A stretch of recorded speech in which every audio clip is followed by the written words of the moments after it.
Many people who use Linux don't even realize that GNOME has its own environment tailored specifically for testing and development.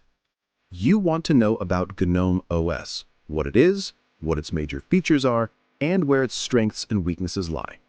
Let's dive into the details about GNOME OS, which, despite its name, is a very specialized tool rather than a general-purpose operating system. You might hear GNOME OS and think it's just another Linux distribution, like Ubuntu or Fedora, but that isn't the case at all. It is crucial to understand that GNOME OS is not a separate, full-fledged Linux distribution. In fact, the sources state explicitly that it isn't based on anything at all. Instead, you should think of it as an incomplete reference system. Its singular purpose is to make the GNOME desktop environment work. At its core, GNOME OS is just a bootable virtual machine image. This image is specifically tailored for debugging and testing features before those changes ever make their way into the repositories of mainstream Linux distributions. The goal of GNOME OS, as mentioned in one of the GNOME blogs, is to better facilitate development of GNOME by providing a working system for development, design, and user testing purposes. Major features and utility, the pros. First, rapid testing and debugging. The structure of GNOME OS allows for incredible testing agility. The ability to create a new GNOME OS image for every new commit made is a huge feature. This efficiency allows developers and testers to find issues early in the development cycle. Before GNOME OS, if a developer or curious user wanted to test the latest GNOME iteration quickly, they usually had to rely on development branches like Fedora Rawhide, which weren't always hassle-free. GNOME OS came along to rescue and ease this testing process. Second, streamlining the design process. GNOME OS offers significant time savings, especially for designers. Designers no longer need to manually build the software themselves just to test the GNOME shell or any other core modules. This streamlined process saves both the designer's time and improves the efficiency of the entire GNOME development cycle. Third, support for media and promotion.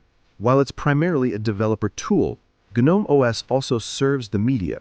It gives journalists and reviewers the opportunity to get their hands on the latest and greatest features early to cover stories about GNOME's next release or how it's being shaped. Furthermore, the media and the GNOME team can prepare visual materials for promotion, such as videos and pictures. For example, one source mentions that the author used GNOME OS to create an overview video of GNOME 40 before its official release. The system basically boots up and looks like the latest GNOME desktop environment. Fourth, simplified virtual machine installation. The installation method itself is a major user experience feature. To easily install and use GNOME OS, you need to use the GNOME Boxes application. You can search for GNOME and choose the nightly build, ensuring you are testing the most current version in development. Quick VM creation, Boxes handles the process of downloading the image and setting up the VM. While you can customize resource allocation if needed, the defaults are generally sufficient. The installation asks you to select the disk and agree to reformat, which only affects the VM environment, not your local computer. Once the process is done, it prompts you to restart and set up a username and password, just like any Linux distribution. This easy setup makes testing the latest development version of GNOME quick without requiring a significant time investment. The limitations and drawbacks, the cons. First, not a daily driver OS. The most important con is that GNOME OS is not a full-fledged Linux distribution. It is an incomplete reference system. Users must keep this in mind. It is not a fully functional OS that you should install on a physical device. Second, limited hardware support, VM only. As it stands now, GNOME OS is tailored for virtual machines, VMs, and specifically the use of GNOME Boxes is recommended for ease of setup. While there are plans to potentially make a version available to run on a physical machine in the future, that is not its current design or intended use. If you are looking for an operating system to run directly on your laptop or desktop hardware, GNOME OS is not the solution. Third, lack of advanced virtualization features. GNOME Boxes, the recommended tool for installation, is designed for simplicity for end users and therefore does not offer any advanced options for virtualization.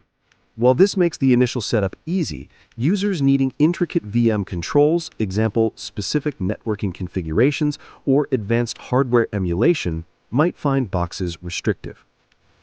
In essence, GNOME OS is a powerful tool designed to inject efficiency into the GNOME development pipeline. It acts like a rapid prototyping workbench for the GNOME project itself.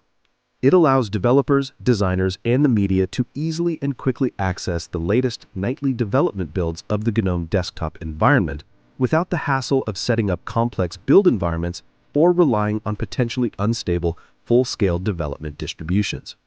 It succeeds by keeping the setup contained within a VM environment, often using the simplified GNOME boxes. However, for a typical end user seeking a stable daily driver or an OS for physical installation, GNOME OS is unsuitable, as it is fundamentally an incomplete testing and debugging image. You can think of GNOME OS like a specialized test track used by a Formula One team. The team can quickly try out a newly designed wing or suspension component in isolation, new GNOME commit, without having to wait for the next official race, mainstream distribution release. This allows them to debug flaws rapidly. But just like you wouldn't use that temporary test track setup for your daily commute, you shouldn't rely on GNOME OS for your everyday computing needs, as it is not a complete, fully functional product.